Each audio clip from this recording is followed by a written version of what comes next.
شهر رمضان الذي أنزل فيه القرآن هدى للناس وبينات من الهدى والفرقان.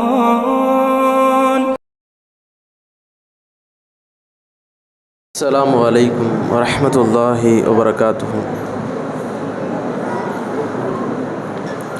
إن الحمد لله نحمده ونستعينه ونستغفره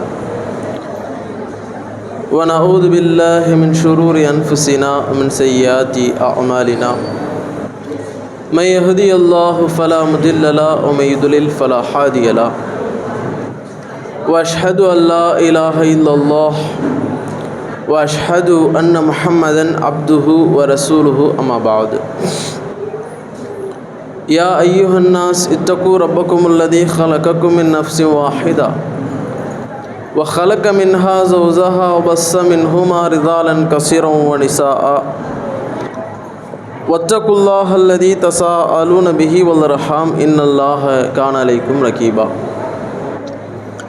يا أيها الذين آمنوا اتقوا الله حق تقاته ولا تموتن إلا وأنتم مسلمون. ربي اشرح لي صدري ويسر لي أمري واحلل عقدة من لساني يفقهوا قولي. அன்பிற்கினிய சகோதர சகோதரிகளே, இறைவனுடைய மகத்தான அருளால் புனிதமிக்க ரமலானுடைய மாதத்தை அடைந்து அதிலே சிறப்பு வாய்ந்த அமலாக சொல்லித்தரப்படுகிற இரவு தொழுகையும் தொழுதுவிட்டு இங்கே ஒன்று குழும்பியிருக்கிறோம். இந்த நேரத்தில் வல்ல இறைவனுடைய அன்பும் அருளும் அற்றாத பெருங்கருணையும் நம்மை எல்லாம் நேர்வழிப்படுத்த வந்த உத்தம தூதர் உயிரிலும் மேலான முஹம்மது நபி ஸல்லல்லாஹு அலைஹி வஸல்லம் அவர்கள் மீதும் அவர்களுடைய சொல் செயல் அங்கீகாரம் ஆகியவற்றை தங்களால் இயன்றவாறு பின்பற்றி வாழ்ந்து மறைந்த சத்திய சஹாபாக்கள் மீதும் சஹாபிய பெண்மணிகள் மீதும் அவர்களை ஒன்று தொட்டு வந்த முஸ்லிமான ஆண்கள் பெண்கள் அனைவர் மீதும் குறிப்பாக இங்கே குழுமியிருக்கக்கூடிய நம்மவர்கள் மீதும் என்றென்றும் நின்றளவட்டுமாக என்கிற பிரார்த்தனையோடு இந்த உரையினை ஆரம்பம் செய்கின்றோம். எல்லாம் வல்ல ஏக இறைவனின் நல்லடியார்களே, இறைவனுடைய மிக பெரும் உதவியால் தொடர்ந்து முஸ்லிம்களின் வாழ்வும் மரணமும் என்கிற தலைப்பின் கீழாக முஸ்லிம்களாக வாழ்ந்து மறைந்த சஹாபாக்கள் எந்த அளவுக்கு தங்களுடைய வாழ்வையும் மரணத்தையும் இஸ்லாத்திற்காக இறைவனுக்காக வேண்டி அமைத்து கொண்டார்கள் என்கிற பல சம்பவங்களை அறிந்து வருகிறோம். அந்த வரிசையில் இன்றைய தினம் ஒரு சஹாபியை பற்றி நாம் அறிந்து கொள்ள இருக்கிறோம். இவருடைய வாழ்க்கை வரலாறு ஒரே செய்தியில் முடிந்துவிடும். நசையில் பதிவு செய்யப்பட்டிருக்கூடிய செய்தியில் முழுமையான வரலாறு, பெரிய நீண்ட நெடிய வரலாறுலாம் கிடையாது, ரொம்ப சின்ன வரலாறு தான். ஆனால் படிப்பினைகள் நிறைந்த வரலாறு, நம்முடைய உள்ளத்தை தைக்கக்கூடிய வரலாறு, கேள்வி எழுப்பக்கூடிய வரலாறு. ஒரு கிராமத்திலிருந்து, மக்காவுக்கு மதினாவிற்கு அருகாமையில் இருக்கக்கூடிய ஒரு கிராமத்திலிருந்து ஒருவர், கிராமவாசி ஒருவர் இஸ்லாத்தை ஏற்றுக்கொள்கிறார். இவருடைய பேர்லாம் ஹதீஸில் பதிவு செய்யப்படலை. கிராமவாசி ஆராபி அப்படின்ற அடிப்படையில் தான் பதிவு செய்யப்பட்டிருக்கிறது. அப்போ இவர் அல்லாஹுடைய தூதர் நபி அல்லா இடத்துல வருகிறார். வந்து அல்லாஹுடைய தூதர் நபி அல்லா இடத்துல இஸ்லாத்தை ஏற்றுக்கொள்கிறார். நாமளும் இஸ்லாத்தை ஏற்று வாழ்கிறோம். இதில் என்ன பிரச்சனைனா, ரெண்டு விதமாக இருக்கிறோம். ஒன்று இஸ்லாத்தை ஏற்று வரக்கூடியவர்கள் என்ற ஒரு விதம், இன்னொன்று பர்த் முஸ்லீம், பிறப்பிலிருந்தே முஸ்லீம் அப்படிங்கிற விதத்தில் இருந்து கொண்டிருக்கிறோம். நாம் எப்படி பார்த்தாலும் முஸ்லீம் அப்படிங்கிற அந்த வட்டத்தில் இருக்கிறோம். இவங்களும் முஸ்லீம் அப்படிங்கிற வட்டத்துக்குள்ளே வராங்க. இவங்களுடைய வாழ்க்கை எப்படி இருக்குன்னு பாருங்கள், இவங்களுடைய அந்த லட்சியம் எப்படி இருக்குன்னு பாருங்கள். வந்தாங்க, ரசூலுல்லாஹி இஸ்லாத்தை ஏற்றுக்கிட்டாங்க, இஸ்லாத்தை ஏற்றுக்கொண்டு சென்று விட்டார்கள். அப்போ அல்லாஹுடைய தூதர் நபிகள் நாயகம் ஸல்லல்லாஹு அலைஹி வஸல்லம் அவர்கள் அந்த நேரத்தில் ஒரு போர் நடந்து முடிந்திருக்கிறது. அப்போ அந்த போர்க்களத்தில் கனிமத் பொருட்கள், கனிமத்துனா தெரியும், இந்த போர் செல்வம் அப்படின்னு சொல்லப்படும். அந்த கனிமத் பொருட்கள் கிடைக்கிறது. அதில் பங்கெடுத்த சஹாபாக்களுக்கு இஸ்லாத்திற்காக வேண்டி, பைத்துல் மாலுக்காக வேண்டி எல்லாமே பங்கிடப்பட்டு, அப்போ ரசூலுல்லாவுக்கு நினைவு வருகிறது, இந்த கிராமவாசி ஒருத்தர் இஸ்லாத்தை ஏற்றுக்கிட்டாரே அவருக்கும் கொடுங்க அப்படிங்கிற அடிப்படையில் அல்லாஹுடைய தூதர் நபிகளார் ஒரு பங்கை அவருக்காக வேண்டி பங்கிட்டு சஹாபாக்கள் கொடுத்து அனுப்புகிறாங்க. அப்போ போகிறாங்க, போய் கொடுக்குறாங்க. அப்போ கிராமவாசினாலே நம்ம புரிஞ்சுக்கணும், மதீனாவுக்கு ஒதுக்குப்புறத்தில், அதாவது ஒரு சிட்டியை, ஒரு டவுனை ஒட்டி இருக்கக்கூடிய எல்லா கிராமங்களுக்கும் கிராமம் அப்படின்னு சொல்லப்படும். அதை தாழ்ந்து அதை சார்ந்து இருக்கக்கூடியவர்கள். அப்போ அந்த மாதிரி தான் ஒரு மதீனாவுக்கு அருகாமையில் இருக்கிறார். அப்போ அங்கே போய் கொடுக்குறாங்க. கொடுக்கும்போது மாஹாதா இது என்ன அப்படின்னு கேட்குறாங்க. பொருளாதாரத்தை கொண்டு போய் கொடுக்குறாங்க. அப்படி கொடுக்கும்போது இது என்னப்பா அப்படின்னு கேட்குறாங்க. அப்போ அவங்க விளக்கமாக சொல்கிறாங்க, ஹாதா கிஸ்மத்துக்க, இது உங்களுடைய பங்கு. அல்லாஹுடைய தூதர் நபிகளார் போர் செல்வத்திலிருந்து உங்களுக்காக வேண்டி பங்கிட்ட உங்களுடைய பங்கு, உங்களுக்குரியது தான், உங்களுடைய ஹக்கு தான் அப்படிங்கிற அடிப்படையில் சஹாபாக்கள் விளக்கம் கொடுக்குறாங்க. அப்படியா, சரி அப்படின்னு சொல்லிட்டு அந்த பங்கை எடுத்துக்கொண்டே அல்லாஹுடைய தூதர் நபிகளார்ட்ட இப்போ வராங்க. ஏன்னா அங்கே பேசுகிறதாம்பா, இங்கே பாருங்கள், இப்போ யாரை பற்றி பேசிக்கிட்டு இருக்கிறோம் சொல்லுங்கள்? பேசிக்கிட்டு இருந்தீங்கன்னா கேள்வி கேட்பேன். அப்போ அல்லாஹுடைய தூதர் நபிகள் நாயகம் ஸல்லல்லாஹு அலைஹி வஸல்லம் இடத்துல வருகிறார். வந்து அல்லாஹுடைய தூதர் நபிகள் இடத்துல கேட்கிறார்கள், மாஹாதா ஏ முகமது. அரபிகள், அதாவது அதாவது கிராமவாசிகளை பொறுத்த வரைக்கும் முரட்டுத்தனமாக இருப்பாங்க. ரசூலாட்ட கரடு முரடாக தான் நடந்துக்குவாங்க. மாஹாதா என்ன முகமது இது என்னது அப்படின்னு கேட்குறாரு. இது உங்களுடைய கஸ்ஸம் துஹு, இது உங்களுக்காக வேண்டி நான் பங்கெடுத்து கொடுத்த பங்கு, கஸ்ஸம் துஹு லக்க, உங்களுக்காக வேண்டி நான் பங்கு கொடுத்தது அப்படின்னு ரசூலா சொல்கிறாங்க. எதுக்காக இது கொடுக்குறீங்க அப்படின்னா, இது எல்லோருக்கும் கொடுக்கக்கூடிய பங்கு தான், அந்த அடிப்படையில் கொடுக்குறோம் அப்படின்னு ரசூலா சொல்கிறாங்க. அப்போ அந்த வார்த்தையை பாருங்கள், தட்டிமனான வார்த்தைகள், ரொம்ப கடுமையான வார்த்தைகள் ரசூலாவை பார்த்து சொல்கிறார். மா அலா ஹாதா இத்தபாவுத்துக்க முகமதே, இதுக்காக வேண்டிலாம் உங்களை நான் பின்பற்றலை. இந்த பொருளாதாரத்துக்காக வேண்டி, இந்த செல்வத்துக்காக வேண்டியெல்லாம் உங்களை நான் பின்பற்றவில்லை, இந்த இஸ்லாத்தை நான் ஏற்றுக்கொள்ளவில்லை. வலாக்கின்னி இத்தபாவுத்துக்க, என்றாலும் நான் உங்களை பின்பற்றினேன். ஏன் தெரியுமா? உங்களை நான் இஸ்லாத்திற்காக வேண்டி ஏற்றுக்கொண்டேன். ஏன், எதற்காக தெரியுமா? அலா அன் அர்மா ஹாஉனா, இந்த இடத்தில் எனக்கு அம்பு ஏயப்பட்டு, அதனால் நான் இஸ்லாத்தின் பாதையில் மரணிக்க வேண்டும் என்பதற்காகத்தான் உங்களை நான் பின்பற்றினேன். நான் இஸ்லாத்தை ஏற்றுக்கிட்டேன்னா என்னுடைய வாழ்க்கையை அல்லாஹுக்காக வேண்டி அர்ப்பணிக்க வேண்டும், இஸ்லாத்துக்காக வேண்டி வாழ வேண்டும். அதற்காக வேண்டிதான் நான் இந்த இஸ்லாத்தை ஏற்றுக்கொண்டேனே தவிர வேறு எதற்காகவும் உங்களை நான் இந்த மாதிரி இந்த பொருளாதாரத்துக்காகலாம் நான் உங்களை பின்பற்றவில்லை என்று அல்லாஹுடைய தூதர் நபி அல்லாஹ் சொல்கிறார். பாஷாரைலா ஹல்கி, அவர் அவருடைய தொண்டை குழியை காட்டுகிறார். தொண்டை குழியை காட்டி, இந்த இடத்துல அம்பையப்பட்டு நான் சாக வேண்டும், இஸ்லாத்தின் வாழ்வையில், இஸ்லாத்தின் அடிப்படையில் என்னுடைய மரணம் ஏற்பட வேண்டும் என்கிற அடிப்படையில் அவர்கள் சொல்கிறார். ஃபாதுஹலல் ஜன்னா, இதன் மூலமாக நான் சுவனம் அடைய வேண்டும், இதன் மூலமாக நான் சுவனத்தை பெற்றுக்கொள்ள வேண்டும் என்கிற நோக்கத்தை தவிர வேறு எதுவும் நான் உங்களை பின்பற்றுவதற்கான நோக்கம் கிடையாது. இஸ்லாத்தில் இருக்கிறேன்னா இஸ்லாத்துக்காக வேண்டி வாழணும், நாளை மறுமையில் அல்லாஹுடைய பாதையில் என்னுடைய வாழ்க்கையில் நான் அல்லாஹுக்காக மரணித்து சுவனத்தை அடைய வேண்டும் என்பது மட்டும்தான் என்னுடைய நோக்கம், வேறு எதுவும் கிடையாது என்கிற அந்த செய்தியை அந்த சஹாபி சொல்கிறாங்க.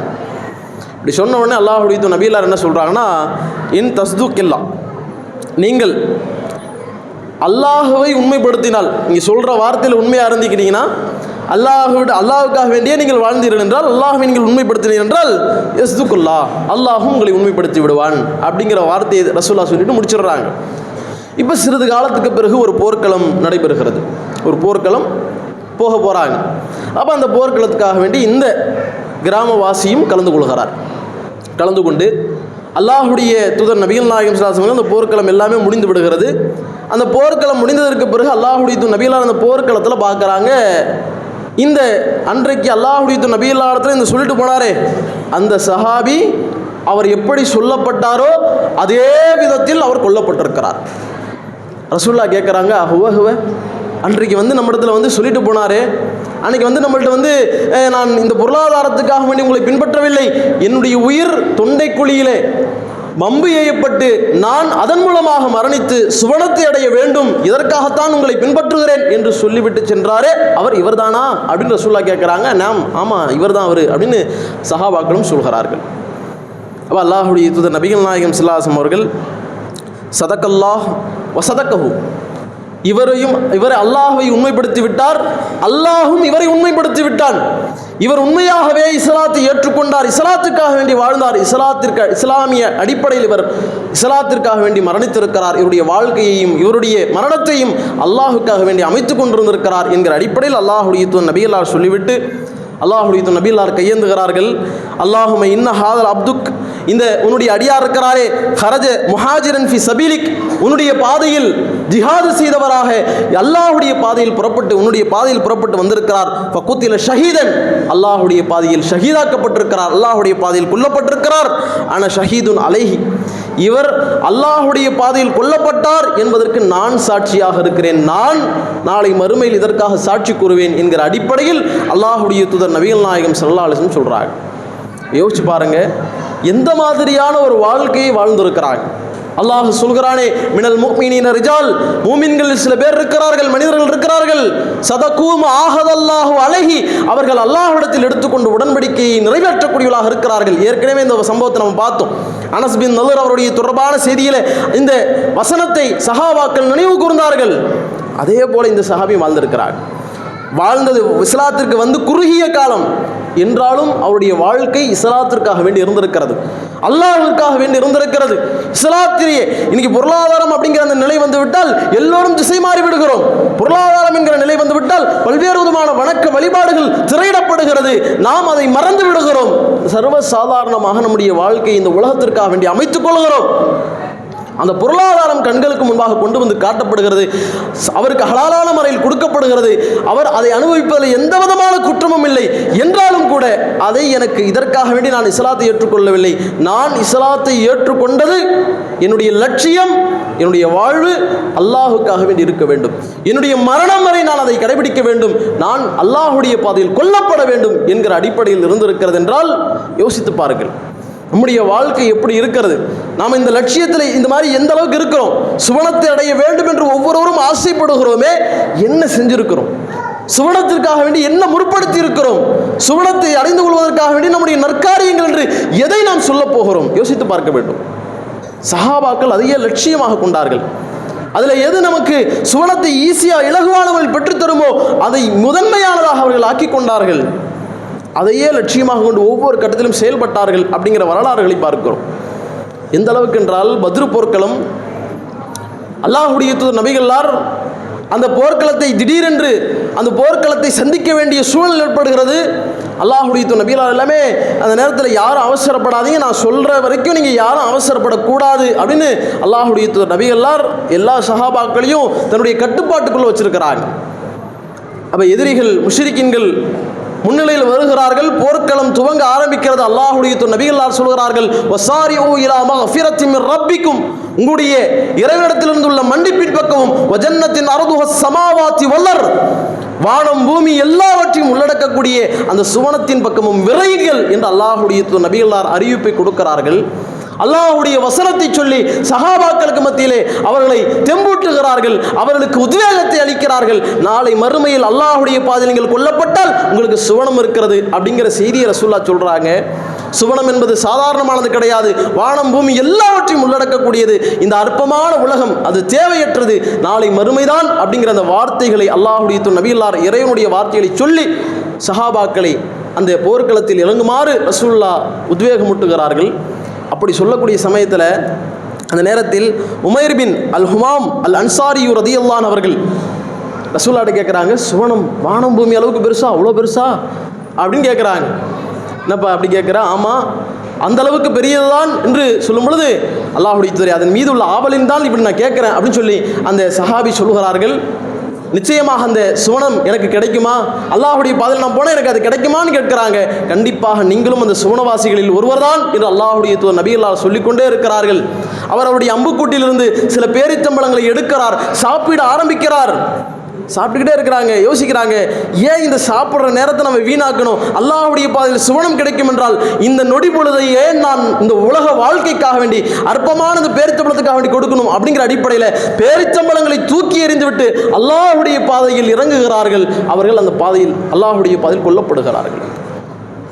யோசிச்சு பாருங்க, எந்த மாதிரி சுவனம் வேண்டும் அப்படிங்கிறதுக்காக வேண்டி, சுவனத்தை அடைய வேண்டும் என்பதற்காக வேண்டி அவருடைய வாழ்க்கையை முழுமனதாக இஸ்லாத்துக்காக வேண்டி அமைத்துக் கொண்டார்களே. மரணமே என்ற அந்த நிலை என்றாலும் கூட அதை சர்வ சாதாரணமாக ஏற்றுக்கொண்டார்களே. இன்னைக்கு நமக்கு அவ்வளவு கடுமையாக இப்போ என்ன பேசிட்டு இருக்கோம் தம்பி? அவன் பேர் என்ன? அவன் பேர் என்ன? பார்க்கவே மாட்டான். ஏய், உன்னை தான் கேட்குறேன், என்ன பேசிக்கிட்டு இருக்கிறோம்? முன்னாடியே வந்து பேசிக்கிட்டு இருக்கிறீங்க நீங்கள், இங்கேயே அங்கங்கே பேசினா கூட பரவாயில்ல. அடுத்து கேள்வி கேட்பேன் பேசுனீங்கன்னா. சரி, அப்போ அல்லாஹுடைய பாதையில் சுவனத்தை அடைய வேண்டும் என்பதற்காக இந்த மாதிரி தங்களுடைய வாழ்க்கையை இவர்கள் அமைத்து கொண்டிருக்கிறார்கள் அப்படிங்கிற செய்திகளை நம்ம நிறைய சம்பவங்களை பார்க்க முடிகிறது. அந்த அளவுக்கு தங்களுடைய ஒவ்வொரு விதமான காரியங்கள் அமைச்சிருக்கிறாங்க. நம்முடைய வாழ்க்கை என்ன செஞ்சிருக்கோம் யோசிச்சு பார்க்கணும். நம்முடைய வாழ்க்கையில் சுவனத்திற்காக வேண்டி என்ன விதமான மரணம் அப்படிங்கிற அந்த அளவுக்கு கடுமையான நிலை இருக்கிறதா? அந்த அளவுக்கு ஒரு ரொம்ப மோசமான நிலை நமக்கு அவ்வளோலாம் கிடையாது. அல்லாஹ்வுடைய பாதையில் போர் செய்ய வேண்டும் என்கிற அந்த நிலை நமக்கு இல்லை என்றாலும் கூட அல்லாஹ்வுடைய பாதையில் இபாதத் செய்வதற்கு, நிறைய நல்ல காரியங்களில் ஈடுபடுவதற்கு, நிறைய இஸ்லாத்தின் அடிப்படையில் வாழ்வதற்கு எல்லா விதமான வாசல்களும் திறக்கப்பட்டிருந்தாலும் கூட அது எல்லாவற்றையும் செய்வதற்குண்டான வசதிகள், வாய்ப்புகள், எல்லா விதமான உடல் திடகாத்திரம் எல்லாமே நமக்கு இருந்தாலும் கூட நம்முடைய செயல்பாடுகள், நம்முடைய வாழ்வு எப்படி இருக்கிறது? எந்த மாதிரியாக நம்ம அமைத்துக் கொண்டிருக்கிறோம்? அல்லாஹுக்காக வேண்டி, சுவனத்திற்காக வேண்டி நாளை மறுமையில் நம்ம சுவனம் போனால் அமல் இருக்கணுமே. அமல் இல்லை என்றால் போக முடியாது. அல்லாஹ்விடத்தில் சுவனத்தை நம்ம பெற்றுக்கொள்ள முடியாது. நஷ்டவாளிகளாக மாறிவிடுவோமே. என்ன செஞ்சிருக்கிறோம்? எந்த மாதிரியான அமல்களை, முன்னேற்பாடுகளை மறுமைக்காக செய்திருக்கிறோம்? யோசிச்சு பார்க்கணும். மரணம் திடீர்னு வரும், எப்போ வேணா வரும். சஹாபாக்கள் அதுதான் நினைச்சாங்க. அல்லாஹ்வுடைய பாதையில் கொல்லப்பட போகிறோம் என்றால் தாராளமாக ஏற்றுக்கொள்வோம். அல்லாஹ்வுடைய பாதையில் மிகப்பெரிய அந்தஸ்தை அடைகிறோம். என்னைக்கோ ஒரு நாள் மரணிக்க போகிறோம், என்னைக்கோ ஒரு நாள் இந்த உலகத்தை விட்டு பிரிய போகிறோம். அல்லாஹ்வுடைய பாதையில் இருக்கட்டும் என்கிற அடிப்படையில் அவருடைய ஒவ்வொரு விதமான காரியங்களும் அவர்கள் அமைத்துக் கொண்டார்கள் என்கிற நிறைய விதமான செய்திகளை நம்ம பார்க்க முடிகிறது. இன்ஷா அல்லாஹ் தொடர்ந்து அது போன்ற செய்திகளை பார்ப்போம். நம்முடைய வாழ்க்கையும் இஸ்லாத்திற்காக நம்முடைய வாழ்வையும் மரணத்தையும் அமைத்துக் கொள்வோம் என்று சொல்லி இந்த உரையினை நிறைவு செய்து கொள்கிறோம். அஸ்ஸலாமு அலைக்கும் வரஹ்மத்துல்லாஹி வபரகாத்துஹு.